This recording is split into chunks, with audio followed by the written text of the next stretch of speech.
आज परम सौभाग्य प्रभु श्री सीताराम जी की तपोभूमि श्री चित्रकूट धाम भगवान कामतानाथ जी की पावन गोद में बैठ करके यह कार्यक्रम जो कि तुलसीदास जी, क्योंकि तुलसीदास जी महाराज हमारे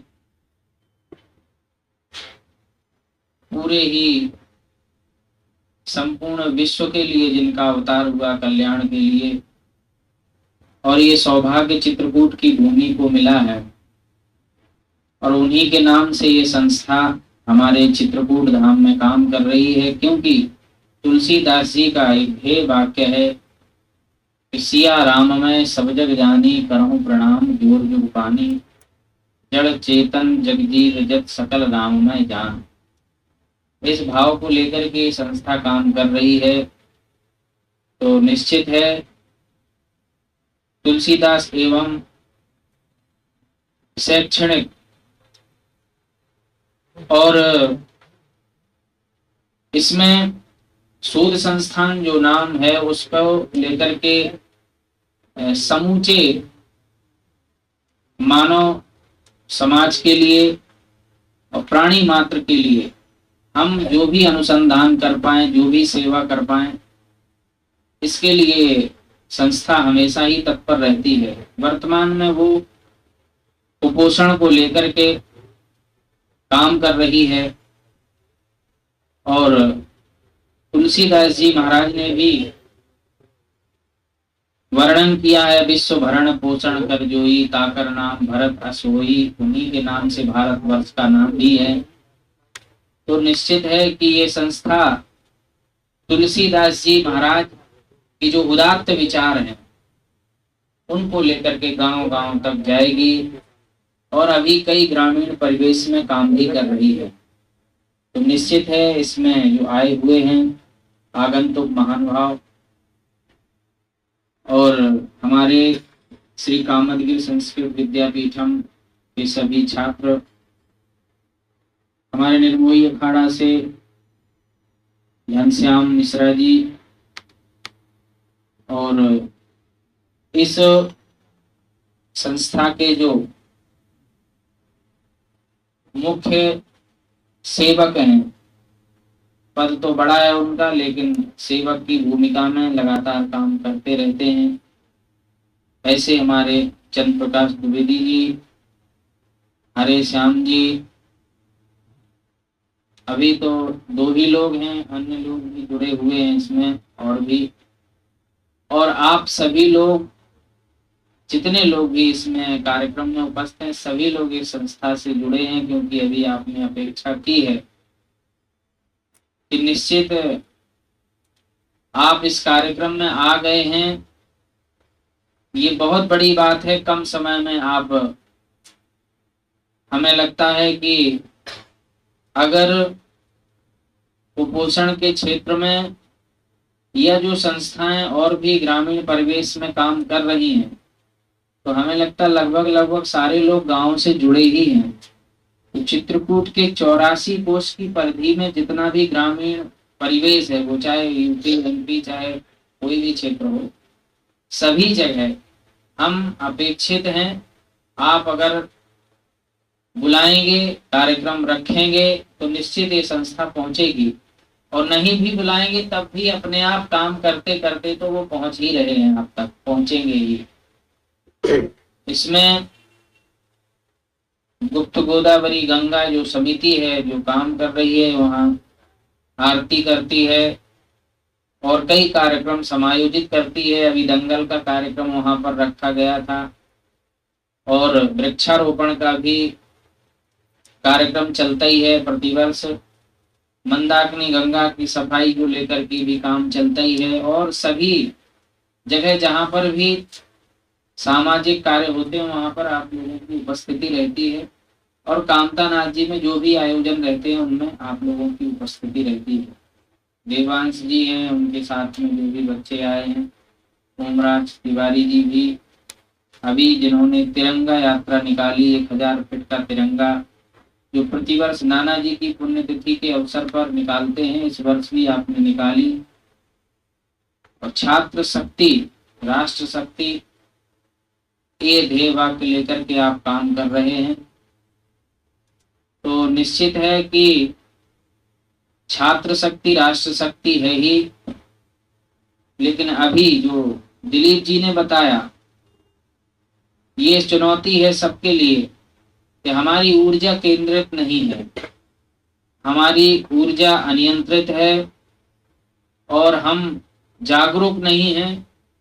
बहुत सारे ऐसे छोटे छोटे विषय हैं, दिनचर्या को लेकर के भी विषय हैं। हमारा सोना जगना समय से नहीं होता है, हमारा खान पान समय से नहीं होता है, और हम छोटी छोटी बीमारियों को लेकर के भी नहीं लड़ पाते हैं। प्रतिरोधक क्षमता नहीं रहती है, कहीं सर्दी जुकाम हो गया या मौसम परिवर्तन हुआ तो हमें बुखार आ गया, ऐसी इत्यादि बीमारियां हो जाया करती हैं। ये हमारे दिनचर्या का प्रभाव है, उसके दुष्परिणाम हैं। जैसे हमारे यहाँ ब्रह्म मुहूर्त में, जैसे हमारे गुरुकुल के जितने भी छात्र हैं ब्रह्म मुहूर्त में ही उठते हैं, जागरण होता है प्रातः काल। हमारे आश्रम के जितने भी आश्रम है सभी जगह यही पद्धति है, और हम अपेक्षा करेंगे कि ये पद्धति आप अपने घर में भी सारे लोग, हमारे बच्चे शिशु अवस्था में रहते हैं तो ममता बस, लाड़ प्यार बस, हम बच्चों को सुबह नहीं उठाते हैं, ठीक है, लेकिन धीरे धीरे धीरे जब वो बड़े हो जाते हैं, जब उनकी बौद्धिक संपन्नता बढ़ने लगती है, तो उनको यही सिखाना है, क्योंकि आगे जो दायित्व में आप हैं उनको भी कल वहीं पर जाना है, पहुंचना है। तो बहुत बड़ी जिम्मेदारी बनती है।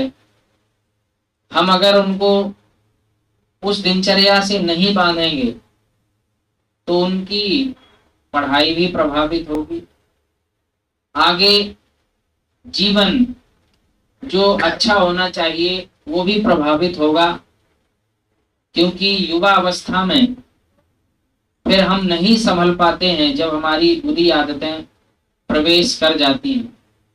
और निश्चित है जब हमारी अवस्था 12 वर्ष के बाद जैसे ही आगे बढ़ने लगती है, वैसे ही बहुत सारे विकार, क्योंकि जैसे जैसे हम संसार को देखते रहते हैं, सुनते रहते हैं, समझते रहते हैं, वैसे वैसे विकार भी अंदर प्रवेश करते जाते हैं। और सबसे बड़ा विकार होता है आलस्य, प्रमाद।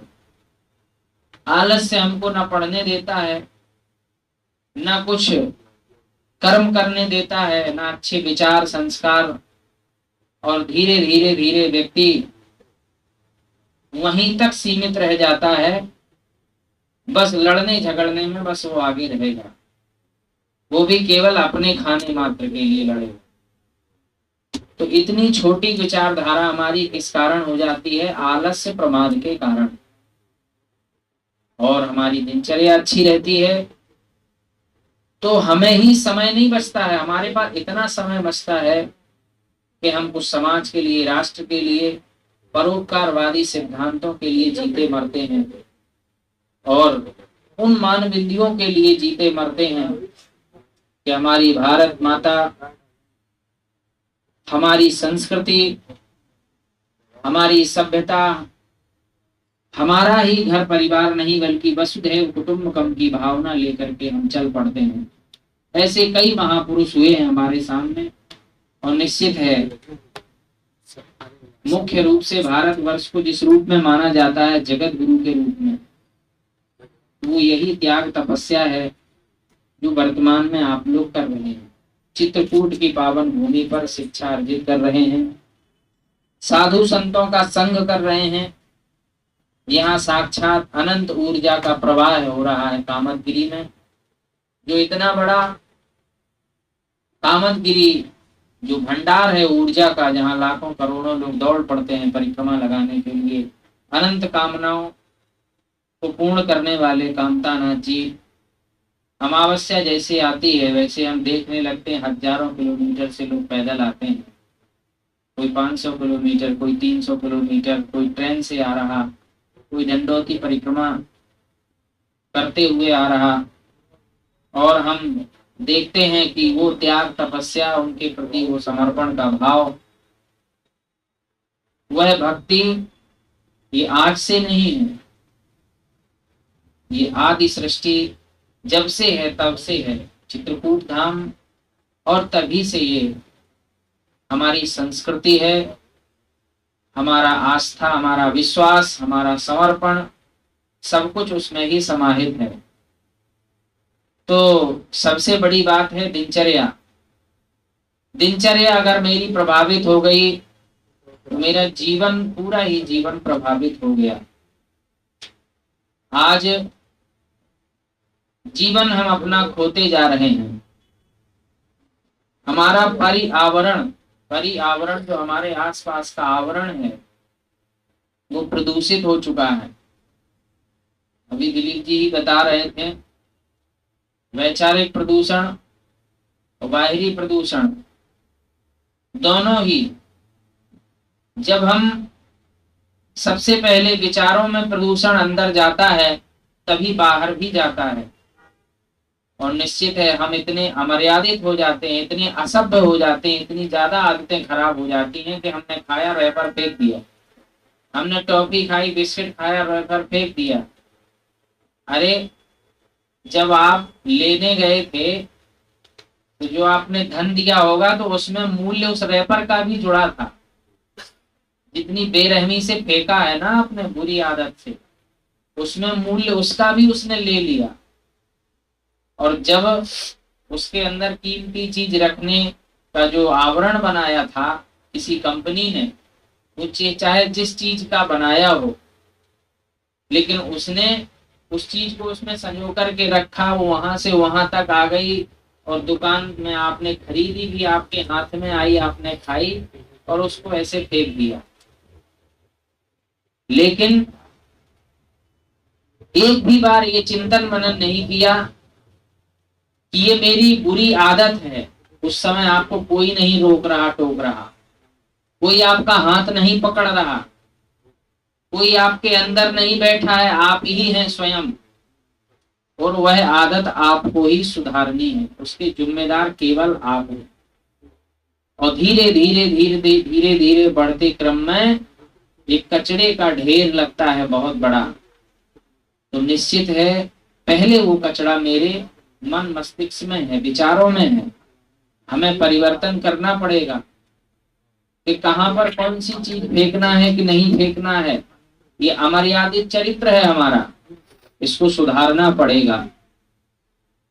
आदि आदि बहुत सारे प्रसंग हमारे जीवन में, एक छोटा सा उदाहरण है। हम अगर फल भी खाते हैं, किसी पेड़ से तोड़ते हैं तो पूरी डाली तोड़ देते हैं। हम कहीं पर भी गए, भोजन किया, थोड़ा सा खाया, लिया इतना ज्यादा, वो तृष्णा है, तृष्णा। जैसे लोकेशना होती है कि लोग मेरा सम्मान करते ही रहें, करते ही रहें, करते, हम जहां जहां वहां प्रणाम करें, अरे लोग खड़े नहीं हुए, राम राम नहीं किए, आदि आदि, ये लोकेशना है। कहीं किसी ने किसी को राम राम नहीं किया, नमस्कार नहीं किया, या खड़ा नहीं हुआ, तो उसको वो बुरा लग गया।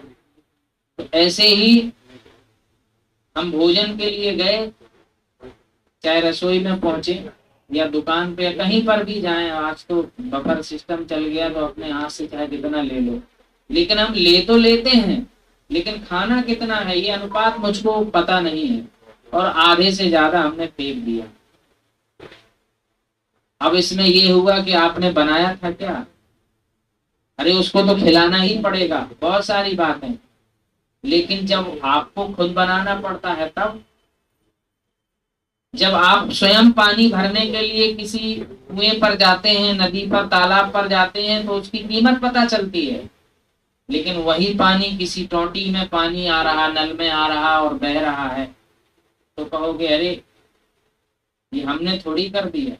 नहीं नहीं, आपके ही किसी भाई ने, मित्र ने, किसी व्यक्ति ने ही कर दिया। वो आप ही हैं, आप अकेले तो हैं ही नहीं। ये बात बिल्कुल भ्रम निकाल दीजिए कि ये हमने नहीं किया, वो इनने किया, तो हम और इन अलग नहीं हो गए। आप अगर इतने बड़े विद्यालय में पढ़ रहे हैं तो किसी बच्चे से कोई अपराध हुआ, कल वो तुमसे भी होगा। तो निश्चित है इसमें बंटवारा हो ही नहीं सकता है। परिवार के मुखिया से गलती हुई तो वो परिवार से ही गलती हुई, गांव से तो पूरे गांव का नाम आया। और अगर पूरे देश के मुखिया ने या प्रधानमंत्री ने गलती कर दी या राष्ट्राध्यक्ष राष्ट्रपति ने गलती कर दी तो पूरे राष्ट्र का अपमान हो गया। तो वैसे ही हमको ये व्यक्तिगत धारणा नहीं रखना चाहिए। दोष दोष भी बांट लो, अच्छाई भी बांट लो। अच्छा काम हुआ तो क्या केवल हमसे नहीं हुआ, हमारे विद्यालय की ये मान बिंदु है, हमारा ये परिवार है। तो ऐसे ही ऐसे संपूर्ण राष्ट्र है, वो भी मेरा परिवार है। ये विचारधारा से हमको शिक्षा ग्रहण करनी है, अपने जीवन को भी ऐसे ही रखना है। आज जीवन प्रभावित, इसीलिए मैं ये बात कह रहा हूं कि जब बहुत ही पीड़ा होने लगती है, जब इस अवस्था पर बच्चे धीरे धीरे पहुंचते हैं 18 पर, 18 के बाद पहुंचते हैं 22 पर, और अपने आप ही निर्णय लेने लगते हैं कि नहीं हमको ऐसा करना चाहिए। और ऐसे ऐसे वो खतरनाक निर्णय लेते हैं कि दुष्परिणाम सामने आता है और फिर बाजी हाथ से निकल जाती है। माता पिता भी परेशान हो जाते हैं। कोई भी संस्था या कोई भी भारत की कोई भी एजेंसी नहीं बनी है कि वो सुधार कर दे, और गलत आचरण करते करते अपना जीवन समाप्त कर लेता है। और अभी हम देख रहे हैं कि नई नई टेक्नोलॉजी का जमाना आया है। अभी इन बच्चों को मोबाइल नहीं दिया जाता किसी को, लेकिन बेचैनी तो रहती ही है तो मोबाइल कहीं देखने को ही पा जाए, कोई दिखाई दे। सब देखना है, सब करना है, आविष्कार भी करना है, शोधन भी करना है। हम शोध छात्र भी बनेंगे, पीएचडी भी करेंगे, लेकिन अभी तो केवल हमको अध्ययन स्वाध्याय ही करना है। मोबाइल आविष्कार हो सकता है, संसाधन हो सकता है, लेकिन सब कुछ वही नहीं हो सकता। भले ही चर्चा हो रही है, आविष्कार हो रहा है, एआई का जमाना आ गया। पहले टीवी था, फिर मोबाइल हाथ में है ही, और अब एआई है। तो एआई में तो हमें लगता है कि मनुष्य की कोई आवश्यकता ही नहीं पड़ेगी, लेकिन ये बात आप भूल जाइए, मनुष्य की ही आवश्यकता पड़ेगी। चाहे कोई भी आविष्कार हो जाए, जरूरत मेरी ही पड़नी है, क्योंकि आवश्यकता के अनुसार ही हम आविष्कार करते हैं। आवश्यकता के अनुसार ही हम बहुत सारी चीजों को अपने घर में ला ला करके रखने लगते हैं कि आज ये जरूरत है झाड़ू तो झाड़ू ले आए, आज ये तो ये। तो क्या उसके पहले कैसे झाड़ू लगती थी? नहीं लगती थी। हाँ, साफ सफाई होती थी, हम उसको अपने ही ले लेते थे, पेड़ से झोंका तोड़ा या कहीं से कुछ लाए, हमने बांध लिया उससे, उसी से झाड़ू लगा दी, है कि नहीं? हम अपने घर में ही झाड़ू बना लेते थे, अपने ही किसी वस्त्र को लिया, फाड़ा, पुराने को पोंछा बना लिया, और धीरे धीरे उसका इतना आविष्कार हो गया कि वो बाजारूकरण हो गया, कंपनी बनाने लगी वही पोंछा झाड़ू। ऐसे ही ऐसे बहुत सारी चीजें, लेकिन किया किसने? हम ही ने तो किया है। इसमें ये मत भूल जाना कि इसमें हमारी आवश्यकता है ही नहीं। हम अपना जीवन न खोएं, पहले हम स्वाध्याय करें, अध्यापन करें। यही त्याग और तपस्या है, यही साधना है, यही भगवत आराधना है, यही भजन है। हम ये बिल्कुल नहीं कहेंगे कि आप 10-12 घंटे माला फेरिए, नहीं, स्वाध्याय करिए, पढ़िए, अध्ययन करिए, शोधन करिए। इसके बाद ही आप समाज की सेवा कर पाएंगे, राष्ट्र की सेवा कर पाएंगे, और हमारे भी कंठी तिलक मान बिंदुओं की रक्षा कर पाएंगे। और अगर आप अध्यापन नहीं कर रहे हैं, आप ये कहेंगे कि नहीं हम तो सिद्धि करेंगे, ऐसे हाथ घुमाएंगे और सब यहीं पर गिर जाएगा, ऐसे छू मंत्र किया, जैसे देखते नहीं है कि लोग डंडा घुमा देते हैं, नहीं नहीं नहीं, ये बिल्कुल नहीं करना है। जितनी भी शक्ति ऊर्जा विश्व में है उतनी ही आपके अंदर है, ये मत भूल जाना। जितने लोग भी यहाँ पर बैठे हैं, अगर ये भ्रम में रहें कि नहीं नहीं कहीं और जगह शक्ति होती है, ऐसा कुछ नहीं है। शक्ति हमारे ही अंदर है, अपरिमित है, बहुत है, उसको केंद्रित करना है। जो ऊर्जा बाहर है वही द्रव्य हमारे अंदर भी है। सुपर पावर कंप्यूटर है, मन मस्तिष्क है, आप किसको चाहते हैं? अप्रत्यक्ष देवता भी आपके सामने प्रत्यक्ष हो जाएंगे। इतनी ऊर्जा आपके पास है, वो कहीं दूर नहीं जाना है, आपको ही करना है, उसको केंद्रित करना है। आपकी जब मेमोरी केंद्रित हो जाएगी तो एक बार में ही पढ़ा हुआ आपको स्मरण में आ जाएगा, याद हो जाएगा। और जैसे जैसे आप आलसी प्रमादी बने, अन्य जगह इधर उधर घूमने फिरने में अगर निकाल दिया तो कुछ ठहराव नहीं आएगा, आपकी शक्ति क्षीण हो जाएगी। कोई भी, मैं इस समग्रता के लिए बात कर रहा हूं। तो आपके पास शक्ति है और ये शक्ति का भंडार है, हमें यहां से सब कुछ मिल रहा है। अब करना तो तुम्ही को है। भगवान कामतानाथ जी हैं, लेकिन भंडारा तो तुम्हें बनाना पड़ता है, झाड़ू तो तुम्हें लगानी पड़ती है, उनकी खुद ही सेवा तुम्ही लोगों को करनी पड़ती है। पोशाक बदलना है, उनको स्नान करवाना है, पूजन करना है। तो ट्रांसफर, डाइवर्ट, ऊर्जा खत्म नहीं होती है। ऊर्जा का जो प्रवाह है वो निरंतर चलता है। और ये बिजली चल रही हो, ये तार से एक दूसरे से सब जगह बिजली प्रवाहित हो रही है, इधर से उधर पहुंच रही है। ऐसे ही बिना तार के भी, जैसे मोबाइल है, समझ रहे कि नहीं, उसमें कैसे आ रही, तो बिना तार के भी वो भी ऊर्जा प्रवाहित हो रही है। जैसे कि हम और तुम में कोई तार तो नहीं जुड़ा बीच में, लेकिन आप मेरी बात सुन रहे हैं, हम आपकी देख रहे हैं भाव भंगिमा, कि आप सुन रहे हैं कि नहीं सुन रहे हैं, और वो कंप्यूटर चल रहा अपने आप बिना तार के। और यहाँ तक कि अगर हमारी शक्ति केंद्रित हो जाएगी तो हम भी ये भी जान लेंगे कि तुम सोच क्या रहे हो अंदर। ये कोई और साधना नहीं है, आपके अंदर वो शक्ति है। तो इसीलिए हमको प्रमादी आलसी नहीं बनना है, सबको लौट करके वहीं आना पड़ता है। उसके लिए हम किंकर्ज करें, स्वाध्याय करें,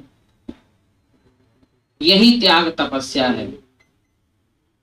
और रही बात संस्था के माध्यम से, संस्था के माध्यम से ऐसे कई प्रकल्प चलाए जा रहे हैं कि जो बच्चे कुपोषित हो जाते हैं या उनकी मेमोरी क्षमता कमजोर हो जाती है, उसके लिए पोषण आहार दें, वो संयमित जीवन जिए।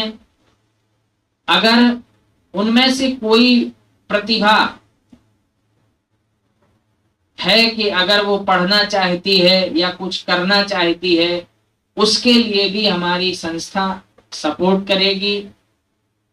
जो भी, चाहे वो पढ़ना चाहती हो या जो भी हो।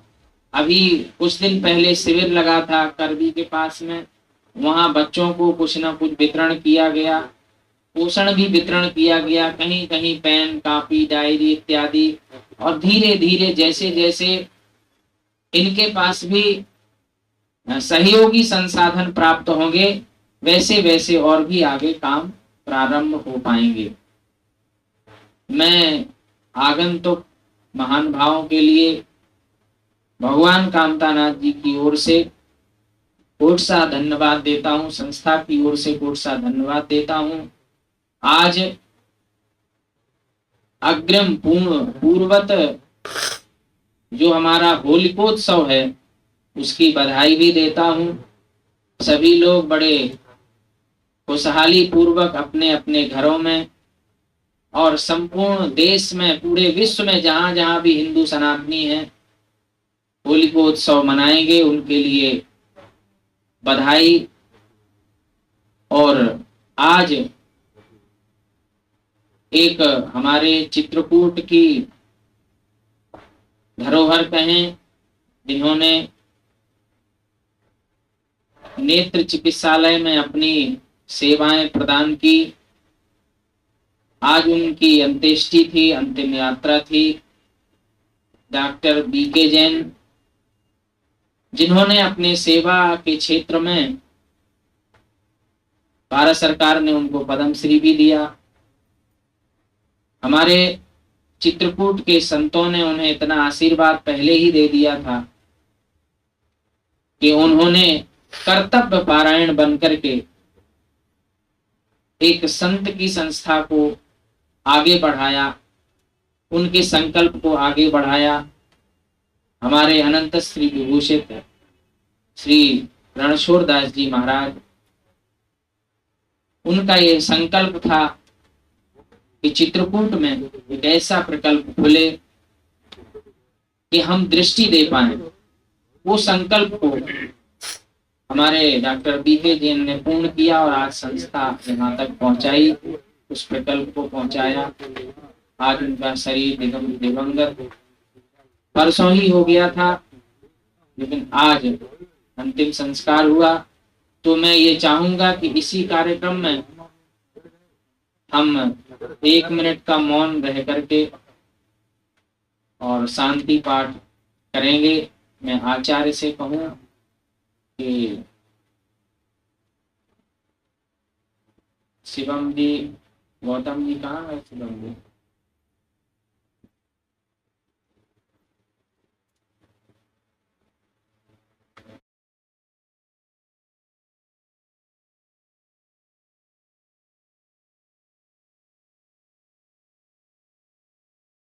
खाया भरकर फेंक दिया। अरे जब आप लेने गए थे तो जो आपने धन दिया होगा तो उसमें मूल्य उस रैपर का भी जुड़ा था। जितनी बेरहमी से फेंका है ना आपने, बुरी आदत से, उसमें मूल्य उसका भी उसने ले लिया।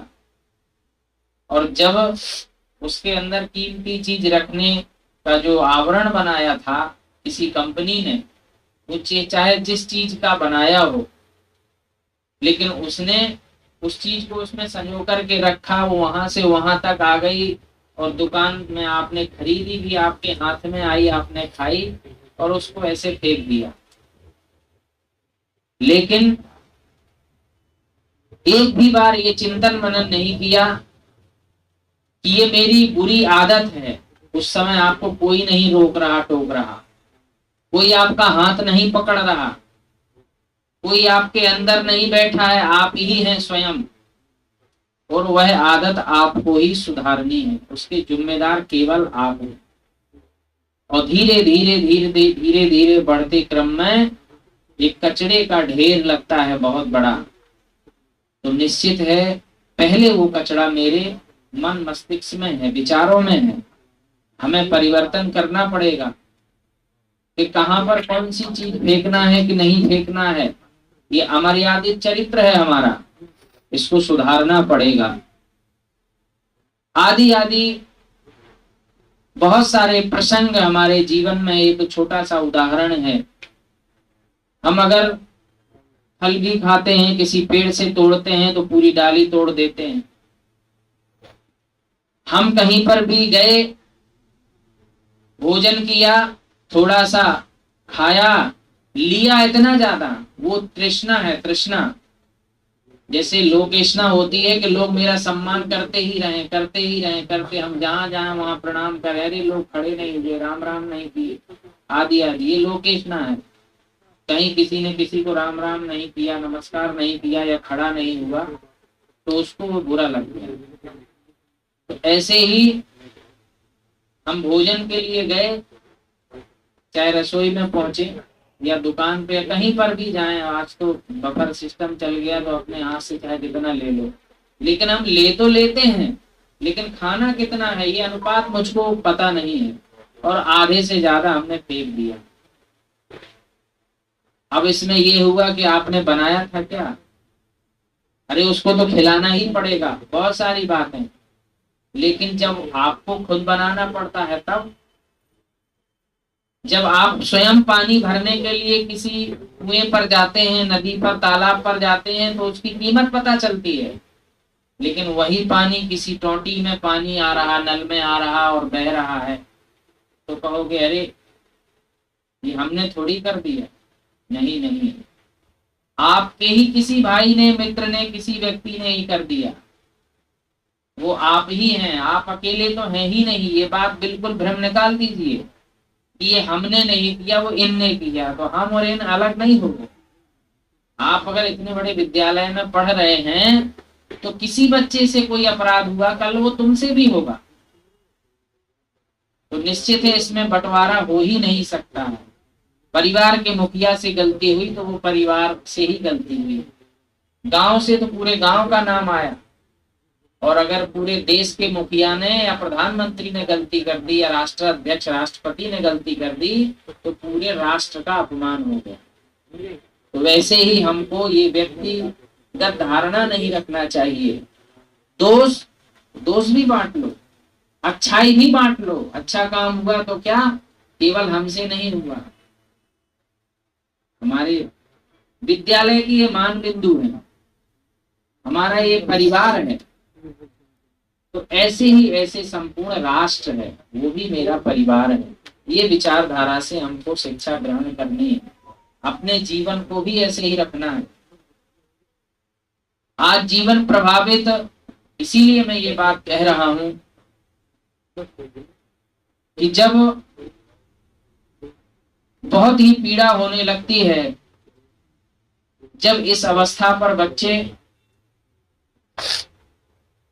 धीरे धीरे पहुंचते हैं 18 पर, 18 के बाद पहुंचते हैं 22 पर, और अपने आप ही निर्णय लेने लगते हैं कि नहीं, हमको ऐसा करना चाहिए। और ऐसे ऐसे वो खतरनाक निर्णय लेते हैं कि दुष्परिणाम सामने आता है और फिर बाजी हाथ से निकल जाती है।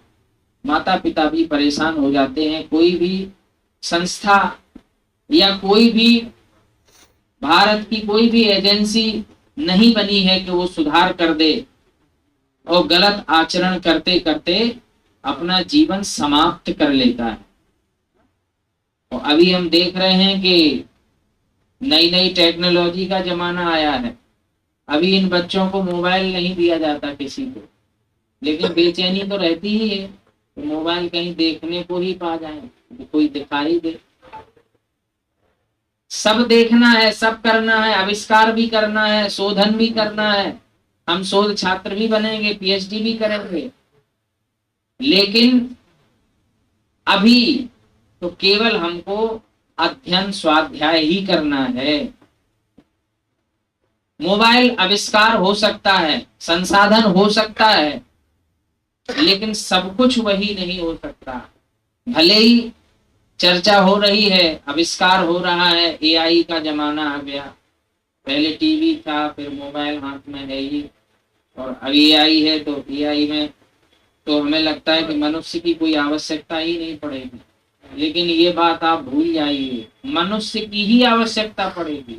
चाहे कोई भी आविष्कार हो जाए, जरूरत मेरी ही पड़नी है, क्योंकि आवश्यकता के अनुसार ही हम आविष्कार करते हैं। आवश्यकता के अनुसार ही हम बहुत सारी चीजों को अपने घर में ला ला करके रखने लगते हैं कि आज ये जरूरत है झाड़ू, तो झाड़ू ले आए, आज ये तो ये। तो क्या उसके पहले कैसे झाड़ू लगती थी? नहीं लगती थी। हाँ, साफ सफाई होती थी, हम उसको अपने ही ले लेते थे। पेड़ से झोंका तोड़ा या कहीं से कुछ लाए, हमने बांध लिया उससे, उसी से झाड़ू लगा दी, है कि नहीं? हम अपने घर में ही झाड़ू बना लेते थे। अपने ही किसी वस्त्र को लिया, फाड़ा, पुराने को पोंछा बना लिया, और धीरे धीरे उसका इतना आविष्कार हो गया कि वो बाजारूकरण हो गया, कंपनी बनाने लगी वही पोंछा झाड़ू। ऐसे ही ऐसे बहुत सारी चीजें, लेकिन किया किसने? हम ही ने तो किया है। इसमें ये मत भूल जाना कि इसमें हमारी आवश्यकता है ही नहीं। हम अपना जीवन न खोएं, पहले हम स्वाध्याय करें, अध्यापन करें। यही त्याग और तपस्या है, यही साधना है, यही भगवत आराधना है, यही भजन है। हम ये बिल्कुल नहीं कहेंगे कि आप 10-12 घंटे माला फेरिए, नहीं, स्वाध्याय करिए, पढ़िए, अध्ययन करिए, शोधन करिए। इसके बाद ही आप समाज की सेवा कर पाएंगे, राष्ट्र की सेवा कर पाएंगे, और हमारे भी कंठी तिलक मान बिंदुओं की रक्षा कर पाएंगे। और अगर आप अध्यापन नहीं कर रहे हैं, आप ये कहेंगे कि नहीं हम तो सिद्धि करेंगे, ऐसे हाथ घुमाएंगे और सब यहीं पर गिर जाएगा। ऐसे छू मंत्र किया, जैसे देखते नहीं है कि लोग डंडा घुमा देते हैं। नहीं नहीं नहीं, ये बिल्कुल नहीं करना है। जितनी भी शक्ति ऊर्जा विश्व में है उतनी ही आपके अंदर है, ये मत भूल जाना। जितने लोग भी यहाँ पर बैठे हैं, अगर ये भ्रम में रहें कि नहीं नहीं कहीं और जगह शक्ति होती है, ऐसा कुछ नहीं है। शक्ति हमारे ही अंदर है, अपरिमित है, बहुत है, उसको केंद्रित करना है। जो ऊर्जा बाहर है वही द्रव्य हमारे अंदर भी है। सुपर पावर कंप्यूटर है, मन मस्तिष्क है, आप किसको चाहते हैं? अप्रत्यक्ष देवता भी आपके सामने प्रत्यक्ष हो जाएंगे। इतनी ऊर्जा आपके पास है, वो कहीं दूर नहीं जाना है, आपको ही करना है, उसको केंद्रित करना है। आपकी जब मेमोरी केंद्रित हो जाएगी तो एक बार में ही पढ़ा हुआ आपको स्मरण में आ जाएगा, याद हो जाएगा। और जैसे जैसे आप आलसी प्रमादी बने, अन्य जगह इधर उधर घूमने फिरने में अगर निकाल दिया तो कुछ ठहराव नहीं आएगा, आपकी शक्ति क्षीण हो जाएगी। कोई भी, मैं इस समग्रता के लिए बात कर रहा हूं। तो आपके पास शक्ति है और ये शक्ति का भंडार है, हमें यहां से सब कुछ मिल रहा है।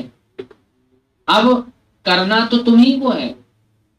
भगवान कामतानाथ जी हैं, लेकिन भंडारा तो तुम्हें बनाना पड़ता है, झाड़ू तो तुम्हें लगानी पड़ती है, उनकी खुद ही सेवा तुम्ही लोगों को करनी पड़ती है। पोशाक बदलना है, उनको स्नान करवाना है, पूजन करना है। तो ट्रांसफर, डाइवर्ट, ऊर्जा खत्म नहीं होती है। ऊर्जा का जो प्रवाह है वो निरंतर चलता है।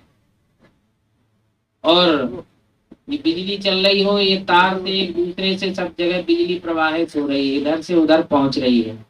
ऐसे ही बिना तार के भी, जैसे मोबाइल है, समझ रहे कि नहीं, उसमें कैसे आ रही, तो बिना तार के भी वो भी ऊर्जा प्रवाहित हो रही है। जैसे कि हम और तुम में कोई तार तो नहीं जुड़ा बीच में, लेकिन आप मेरी बात सुन रहे हैं, हम आपकी देख रहे हैं भाव भंगिमा कि आप सुन रहे हैं कि नहीं सुन रहे हैं, और वो कंप्यूटर चल रहा अपने आप बिना तार के। और यहाँ तक कि अगर हमारी शक्ति केंद्रित हो जाएगी तो हम भी ये भी जान लेंगे कि तुम सोच क्या रहे हो अंदर।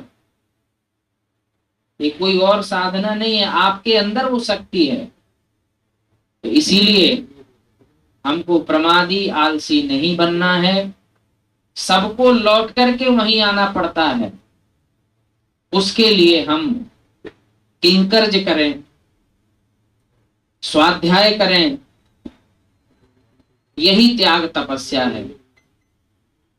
और रही बात संस्था के माध्यम से, संस्था के माध्यम से ऐसे कई प्रकल्प चलाए जा रहे हैं कि जो बच्चे कुपोषित हो जाते हैं या उनकी मेमोरी क्षमता कमजोर हो जाती है, उसके लिए पोषण आहार दें, वो संयमित जीवन जिए। अगर उनमें से कोई प्रतिभा है कि अगर वो पढ़ना चाहती है या कुछ करना चाहती है, उसके लिए भी हमारी संस्था सपोर्ट करेगी। जो भी, चाहे वो पढ़ना चाहती हो या जो भी हो। अभी कुछ दिन पहले शिविर लगा था करबी के पास में, वहां बच्चों को कुछ ना कुछ वितरण किया गया, पोषण भी वितरण किया गया, कहीं कहीं पेन, कापी, डायरी इत्यादि। और धीरे धीरे जैसे जैसे इनके पास भी सहयोगी संसाधन प्राप्त होंगे, वैसे वैसे और भी आगे काम प्रारंभ हो पाएंगे। मैं आगंतुक महान भावों के लिए भगवान कामतानाथ जी की ओर से कोट सा धन्यवाद देता हूँ, संस्था की ओर से कोट सा धन्यवाद देता हूँ। आज अग्रिम पूर्वत जो हमारा होलिकोत्सव है उसकी बधाई भी देता हूँ। सभी लोग बड़े खुशहाली पूर्वक अपने अपने घरों में और संपूर्ण देश में, पूरे विश्व में जहां जहां भी हिंदू सनातनी हैं होलिकोत्सव मनाएंगे, उनके लिए बधाई। और आज एक हमारे चित्रकूट की धरोहर कहें, जिन्होंने नेत्र चिकित्सालय में अपनी सेवाएं प्रदान की, आज उनकी अंत्येष्टि थी, अंतिम यात्रा थी। डॉक्टर बीके जैन, जिन्होंने अपने सेवा के क्षेत्र में, भारत सरकार ने उनको पद्मश्री भी दिया। हमारे चित्रकूट के संतों ने उन्हें इतना आशीर्वाद पहले ही दे दिया था कि उन्होंने कर्तव्य पारायण बनकर के एक संत की संस्था को आगे बढ़ाया, उनके संकल्प को आगे बढ़ाया। हमारे अनंत श्री विभूषित श्री रणछोड़ दास जी महाराज, उनका ये संकल्प था कि चित्रकूट में एक ऐसा प्रकल्प खुले कि हम दृष्टि दे पाए। वो संकल्प को हमारे डॉक्टर बीके जैन ने पूर्ण किया और आज संस्था यहाँ तक पहुंचाई, उस प्रकल्प को पहुंचाया। आज उनका शरीर दिवंगत परसों ही हो गया था, लेकिन आज अंतिम संस्कार हुआ। तो मैं ये चाहूंगा कि इसी कार्यक्रम में हम 1 मिनट का मौन रह करके और शांति पाठ करेंगे। मैं आचार्य से कहूं कि शिवम जी, गौतम जी कहाँ है? शिवम जी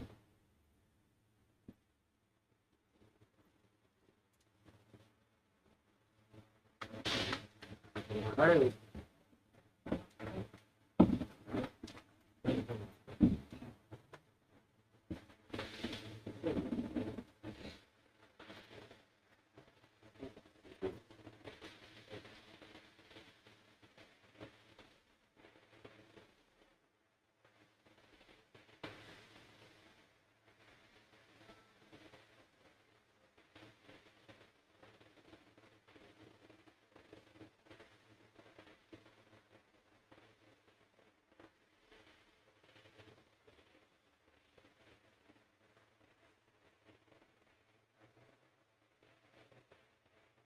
अन्नदाता के अंतर्गत हम लोग फार्मर्स के लिए काम करते हैं। फार्मर्स का क्या है, हम एक पीओज बनाते हैं। अगर ये हमारा 2 साल का प्रोजेक्ट बहुत अच्छा चला तो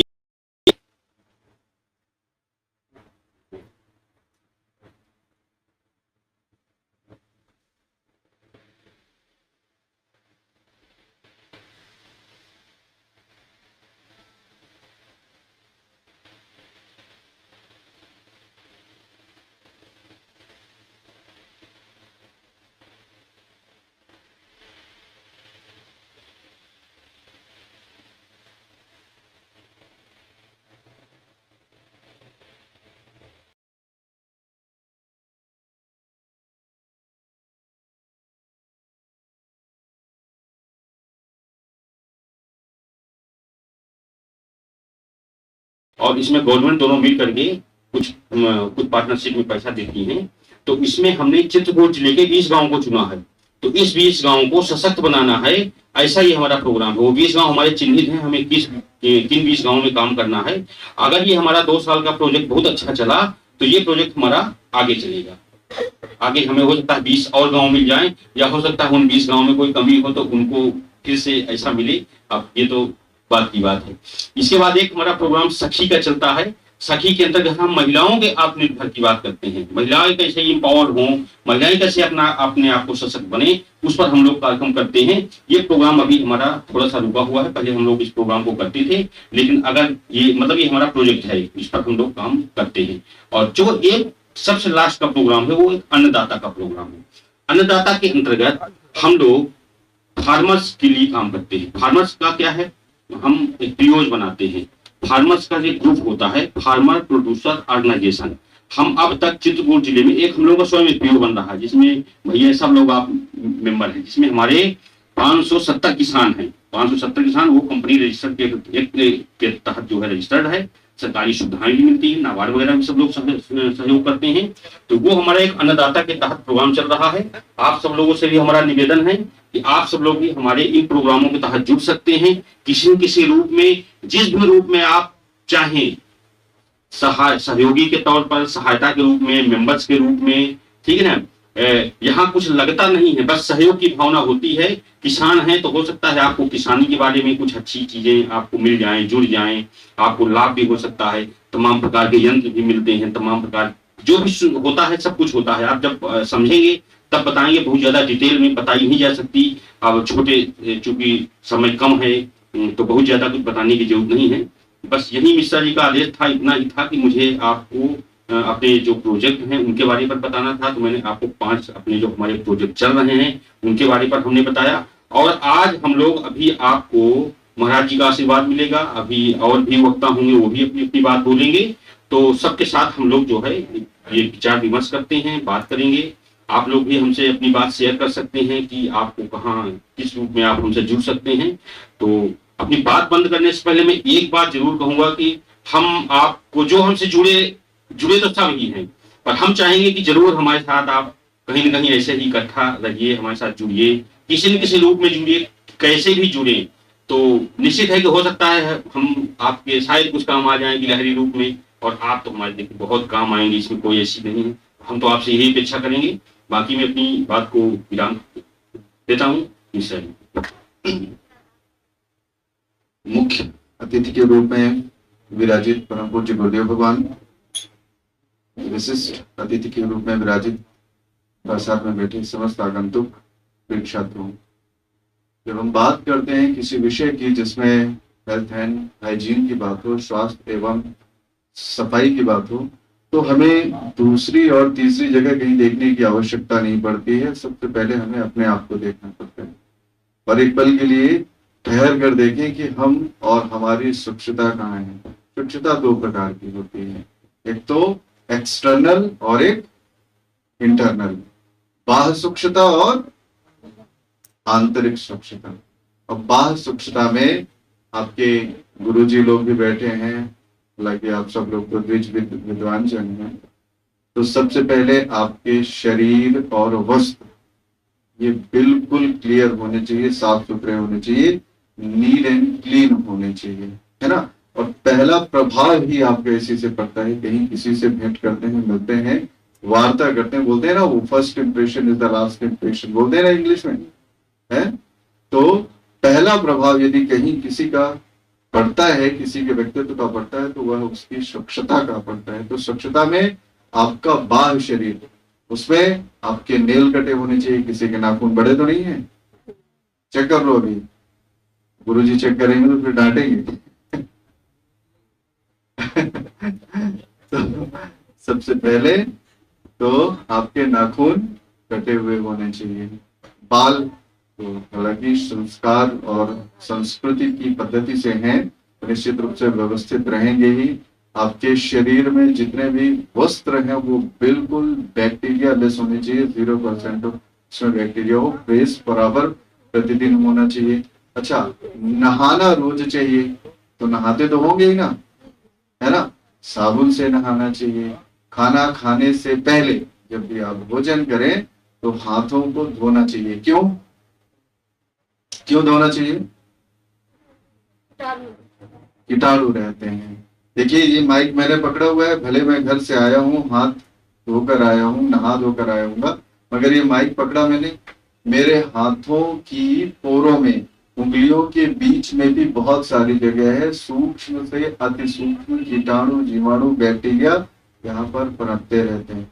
ठीक है, अब इसको यदि हमने फेस में या नोस्टल, नोस्टल मतलब नाक होती है, नाक के अंदर, मुंह के अंदर सीधा हाथ यदि डाला तो जो बैक्टीरिया हमारे हाथ में है वो हमारे पेट में गया, और पेट में जाने के बाद में फिर कभी सिर दर्द होता है, कभी पेट दर्द होता है, कभी लूज मोशंस होते हैं, और इस तरह की तमाम प्रकार की समस्याएं बनती रहती है। बैक्टीरिया पेट में जाने के बाद में अपनी जनसंख्या बढ़ाता है ना। तो सफाई पहली चीज तो इसकी हो गई जो हमारे बाहर शरीर की है। तो रोज अपने शरीर को साफ स्वच्छ रखना चाहिए, यही विज्ञान कह रहा है और यही हमारी संस्कृति कहती है। हमारी संस्कृति में आपके विद्यालय में सुबह सुबह 5 बजे उठाया जाता है ना। 5 बजे उठकर सबसे पहला काम करते क्या है? फ्रेश होते हैं। शरीर ही आपको दिखाता है, अपने शरीर की गंदगी हटाते हैं। सुबह उठकर ही शरीर अपने आप को क्लीनिंग प्रोसेस में लगा देता है, आप लगाएं या ना लगाएं। तो नेचर क्या कह रहा है, प्रकृति क्या कह रही है। अब प्रकृति के विपरीत जहां भी हम खड़े होंगे वहीं हमें प्रॉब्लम फेस करनी पड़ेगी, समस्या देखनी पड़ेगी। आंतरिक शुद्धि की बात करें तो आंतरिक शुद्धि होती है विचारों से। अब मन का मल क्या है? दुर्विचार है, बुरे विचार है ना। तो मन को साफ करने के लिए शुद्ध विचार, शुद्ध व्यवहार, आचार विचार, अब इसमें बहुत सारी चीजें आती हैं, यम नियम आता है, सत्य अहिंसा अस्तेय अपरिग्रह और बहुत सारी चीजें आती हैं। तो ये तो बात हो गई हेल्थ एंड हाइजीन की। यदि हम अपने आप को स्वस्थ रखना चाहते हैं, दीर्घायु जीवेद शरद शतम, 100 वर्ष तक यदि जीवन जीने की संकल्पना रखना चाहते हैं तो हमें हाइजीन रखना पड़ेगा। ठीक है, अब इसके बाद में यदि हम बात करते हैं आहार की बात करें तो देखिए, जब हम पैदा हुए थे तब इतने से थे, है ना।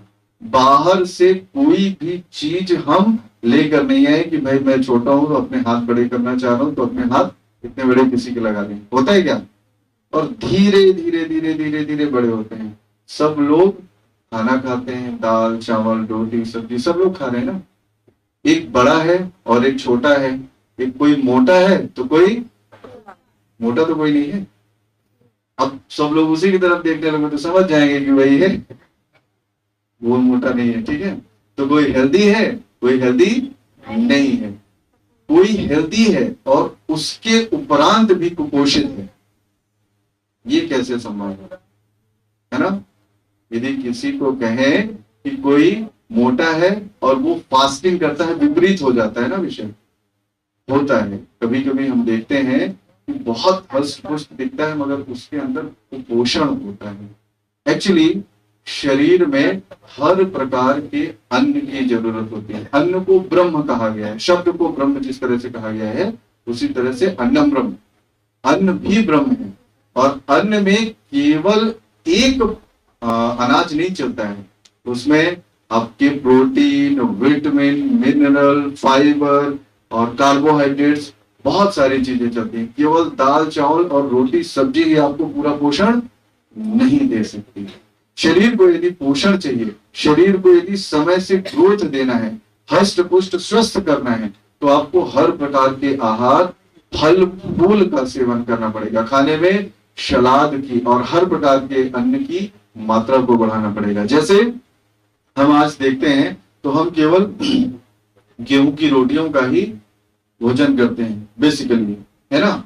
मगर पहले आज से 20 साल पहले यदि देखें, 30 साल पहले देखें तो उसमें आप जुटी जौ बोलते हैं ना, जौ की रोटी, बाजरे की रोटी और न जाने कितने भी मोटे, कितने प्रकार के मोटे अनाज होते थे, उसके पराठे भी बनते थे और न जाने कितनी प्रकार की डिशेस बनती थी। आज हमारी थाली से मोटे अनाज सभी गायब हो गए हैं, कोई भी मोटा अनाज हमारी थाली में नहीं है सिवाय गेहूं के।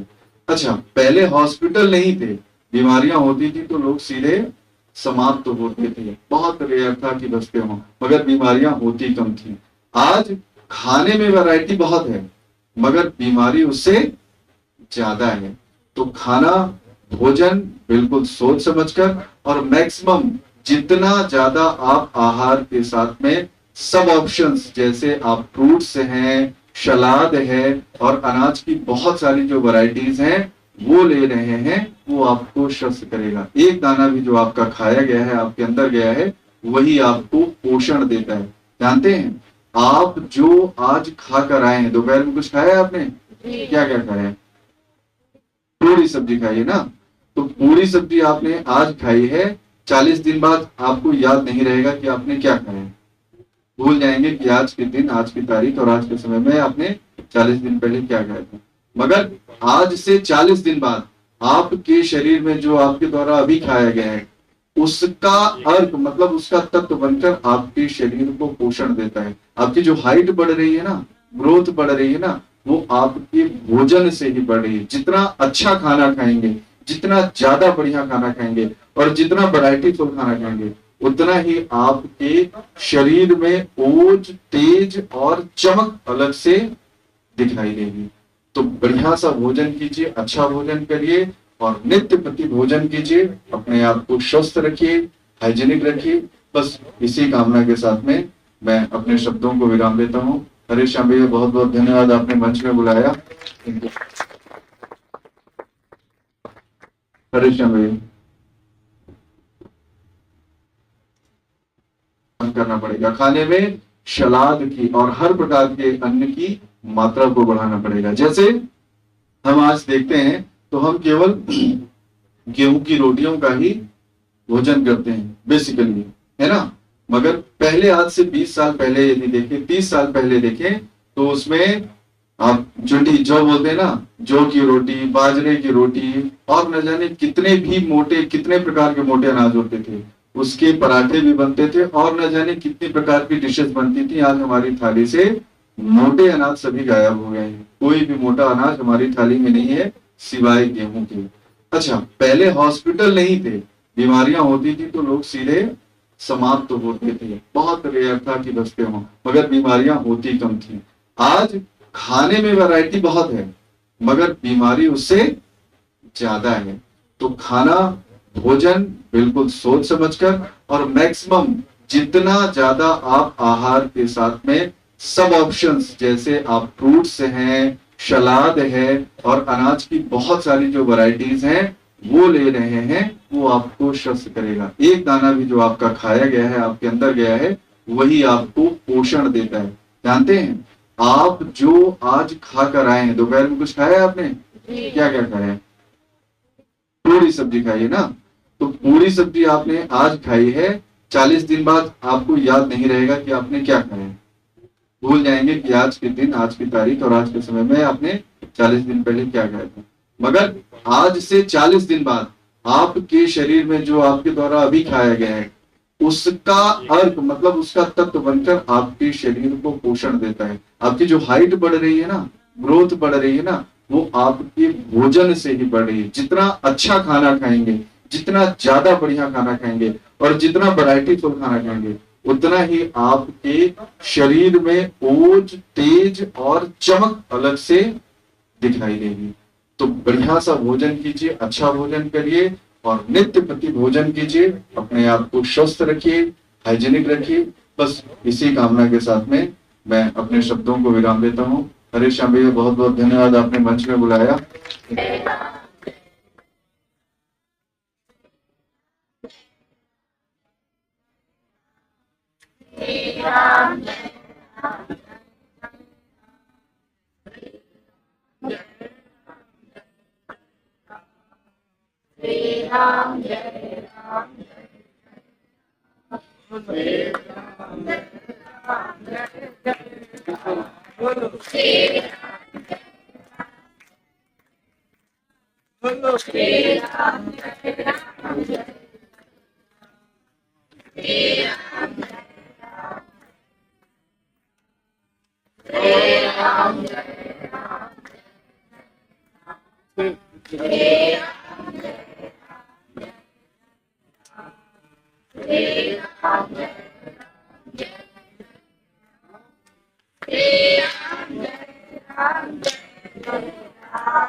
हो गए। जय श्री राम। अब मैं आगे की कड़ी में सबसे पहले मैं बुलाना चाहूँगा मेरे जीवन काल में महाराज जी जिन्होंने मुझे सबसे पहले ड्राइविंग सिखाई थी। मुझे सबसे पहले लाइन में स्टीयरिंग पकड़ाने वाले श्री बालकेश त्रिपाठी जी हैं। मेरे लाइफ में सबसे पहले इन्होंने मुझे स्टीयरिंग पकड़ाई थी कि आपको आज से ट्रैक्टर चलाना है। ट्रैक्टर ऐसे चलाया जाता है।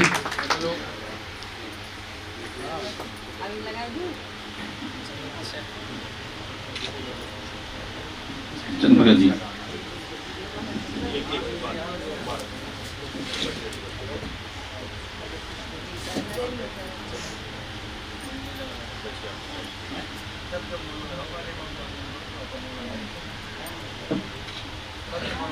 श्री बालकेश त्रिपाठी जी,